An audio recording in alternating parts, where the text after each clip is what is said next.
Hi friends, doctor जय Mehta from Mumbai.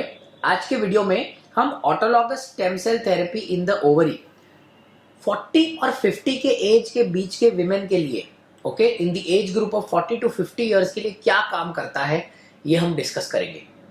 देखिए, सबसे पहले तो आपको ये ध्यान में रखना है कि प्रीडोमिनेंटली वो पेशेंट्स जिनको खुद के एग्स चाहिए, वो पेशेंट्स जिनका AMH लो है लेस देन 0.5, और उन पेशेंट्स में जिसमें enteral follicle count less than 3 है, इन 3 लोगों को सबसे ज्यादा बेनिफिट होता है स्टेम सेल थेरेपी का।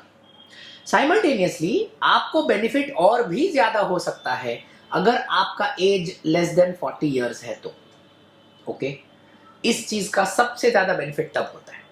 बट आज के जमाने में ऐसे बहुत सारे पेशेंट्स हैं जिनका मैरिज लेट होता है, okay, if it's a late marriage, जिनको प्रेगनेंसी लेट प्लान करनी है, जिनका करियर के वजह से लेट प्रेगनेंसी हुआ है, और जिन्होंने एग नहीं फ्रीज किया है, जिनका एग फ्रीजिंग नहीं हुआ है।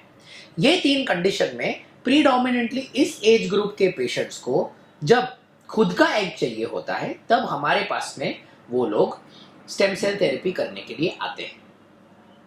स्टेम सेल थेरेपी होता क्या है ये तो मैंने प्रीवियस वीडियोस में भी बहुत अच्छे से बताया है, पर एक छोटा सा रिकैप। जो वेस्ट का बोन रहता है, ये वेस्ट के बोन में से एक नीडल मार के हम बोन मैरो को निकालते हैं। बोन मैरो को निकालने के बाद में उस चीज को प्रोसेस किया जाता है, और उसमें से जो एलिकॉट बनता है उसको एक दूरबीन के सर्जरी के द्वारा, मतलब लैप्रोस्कोपिक सर्जरी के द्वारा, ओवरीज के अंदर, जो ह्यूमन बॉडी में ओवरीज रहती है उसके अंदर स्पेशल नीडल से इंजेक्ट किया जाता है। ये रहता है उसका एक बेसिक प्रोसीजर, ऑलराइट। बट सबसे इंपॉर्टेंट चीज, इस एज ग्रुप में 40 टू 50 इयर्स का जो एज ग्रुप है, इस एज ग्रुप में स्टेम सेल थेरेपी करने के बाद में भी जो बेनिफिट रहता है वो 5 टू 10% का रहता है। मैंने बताया है कि अगर आपका एज लेस देन 40 है तो इस एज ग्रुप का बेनिफिट तकरीबन 15 टू 20% है। मैंने ये बेनिफिट क्यों है, मैंने ये बेनिफिट क्यों 100% नहीं है, इस पे भी मेरे प्रीवियस वीडियो में चर्चा किया हुआ है, ओके। क्योंकि आज तक हमें ये नहीं पता कि ओवरी के लिए सबसे बेस्ट स्टेम सेल क्या है, हमें ये नहीं पता कि कौन से प्रकार का, which type of stem cell सबसे बेस्ट है। ये सब चीज अभी भी रिसर्च में है। बट मैं एक चीज जरूर बताना चाहता हूं, ऐसे विमेन को स्टेम सेल थेरेपी का फायदा जेन्युइनली बहुत अच्छा होता है, क्योंकि इन लोगों में प्रीडोमिनेंटली जो हम देखते हैं enteral follicle count less than 2 रहता है। स्टेम सेल थेरेपी करने के बाद में ये हम 2 को तो 3 नहीं कर सकते, पर हमने जो ऑब्जर्व किया है कि जो एग का क्वालिटी है, the quality of the egg becomes better. इस बात को मैं 100% श्योर हूं, ओके।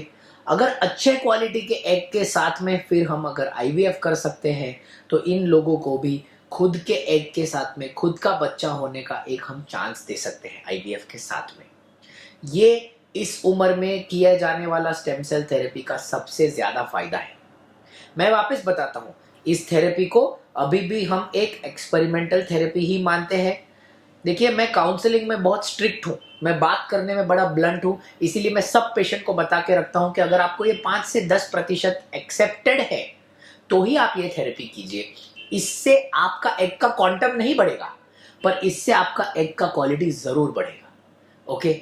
ये उम्र पे जो लोग प्रेगनेंसी प्लान कर रहे हैं, कोई भी सर्कमस्टांसेस जो मैंने बताया, लेट मैरिज, लेट प्रेगनेंसी, या अगर एग फ्रीजिंग नहीं हुआ, तो उन लोगों को डेफिनेटली ये थेरेपी कंसिडर करना चाहिए। और कंसिडर करने के बाद में दे मस्ट बी रेडी कि उनका काउंट नहीं बढ़ेगा पर एग का क्वालिटी बढ़ सकता है।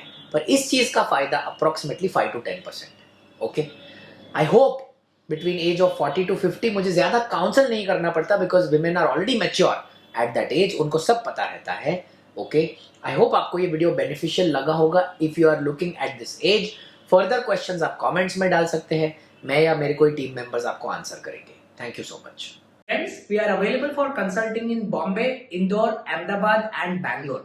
Bombay is our primary location. All appointment numbers are mentioned in the description. If anyone is genuinely interested, they may contact the hospitals for the same.